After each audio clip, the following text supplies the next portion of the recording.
Katherine Meirose, everybody. Come on up here. Alright, hey guys. First of all, I just want to say thank you for giving me an open, loud mic, because I like to be heard, one. For talking shit, because that's what I feel like I really do when I come up here, is I just talk shit. So thank you for listening. And you will have a better understanding of why I say that as I continue in my set. But anyways, I'm not from here. I don't know if y'all can tell, but I'm just not. A lot of people do think I'm from California, which I am both flattered and offended by. But I take the wins as the losses come. But I am actually from South Dakota, a small town in South Dakota. I grew up in a lovely, nice, middle-class, Catholic, white family. You've seen it in all the sitcoms. You know exactly what I'm talking about.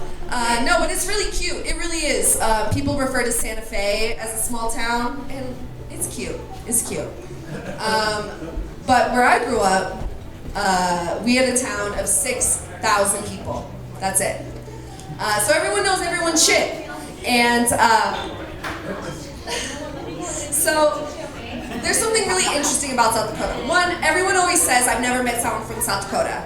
And that makes sense because, one, there's not that many sorry bastards there.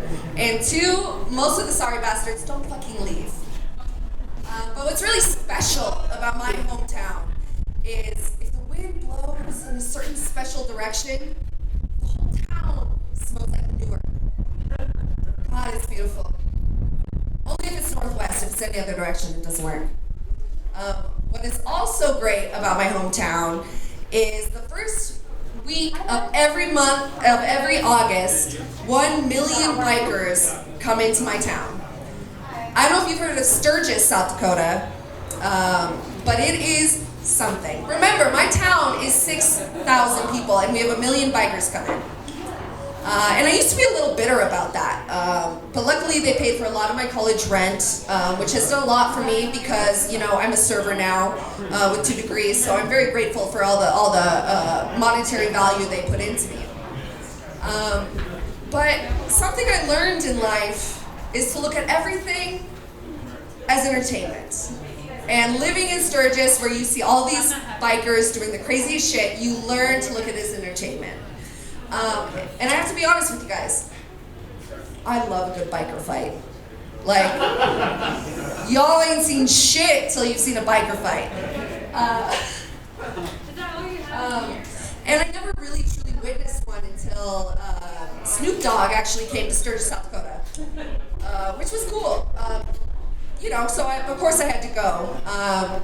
And so I go to Snoop Dogg, and it's basically in this field. And there's just a bunch of bikers who are drunk as shit, and they smell like chlamydia and bad decisions. And so I'm enjoying my Snoop Dogg concert. I'm enjoying myself, okay? And I look over to my right, and there's this hustle and bustle. And the road clears, and all of a sudden I see this biker fight. And it's not like any other biker fight, because the perpetrator is this sad man in probably his mid-20s, early 30s, who probably bought his shirt at Baby Gap. And so he takes a big-ass swing at this biker. And instantly, this frat boy knows he fucked up, okay? Because he swings at this guy, and he doesn't even blink. The biker doesn't blink. He gets literally smacked in the nose, and he doesn't even realize it's happening. Seriously, I've never seen anything like it. And so instantly, frat boy knows he's fucked up. And biker, he takes a second. He doesn't move. He just looks at this motherfucker in the eye. Real wide, doesn't blink. And he shoots out his arm, and he grabs his neck. And I wish I could even recreate the face that frat boy made, but I just can't do it justice. But he grabs this motherfucker by the neck. And I'm about to witness a murder, I think. But he pulls him in real close. And frat boy's like, about to shit himself. I've been in front of gorillas in Rwanda, and I got charged by a gorilla back, and I would have been less scared than this motherfucker. Anyways, so he grabs his neck, and he pulls him in real close. Blood actually streaming down his nose. I wish I was kidding. Does not blink. Does not blink. Pulls him in real close. And he says, "You ain't worth my motherfucking time." And he lets him go. I had never seen anything like that. If you know bikers, they're some badass motherfuckers. But he let him go. And you know what? That moment hit me. You know, like I took note of that. You know, like, have you guys read The Alchemist by Paulo Coelho? Yeah. Okay, so some of you guys are educated. That's nice. But this biker did more for me than the entire Alchemist by Paulo Coelho. Because you know what? Some motherfuckers ain't worth your time. And I can guarantee, I don't know half of you, more than half. Honestly, that's generous. And I can guarantee that some motherfuckers just ain't worth your time. And you know what? So I took this note. I thought about this a lot. Because, you know, I wasted a lot of time, especially growing up in a small town. They like teach you to be petty and nosy and like get in everyone's business and have a judgment about it. And if you couldn't tell, I have an opposition to authority, so it played out about as well as you would expect. I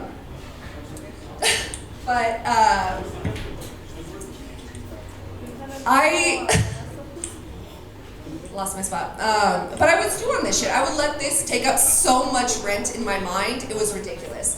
And then eventually I realized, no, I don't need this. And I dare you to tell someone that they ain't worth your motherfucking time. Because there's nothing more powerful than that. Because honestly, I'd rather be hated than be indifferent to. Because I kind of admire the energy it takes to be hated. Like, thank you. Like, you put this effort in, I appreciate it. But anyways, I've never said, you're not worth my motherfucking time. But I do fantasize about it a lot.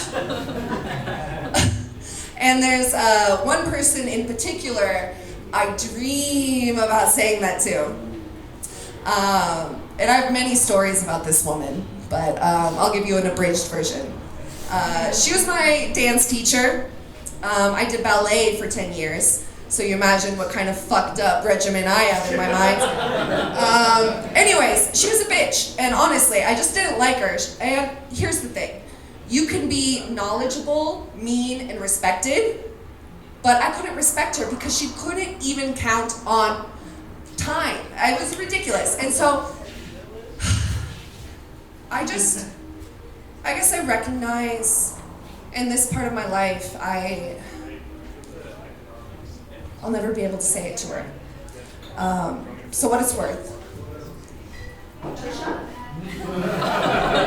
You ain't worth my motherfucking time.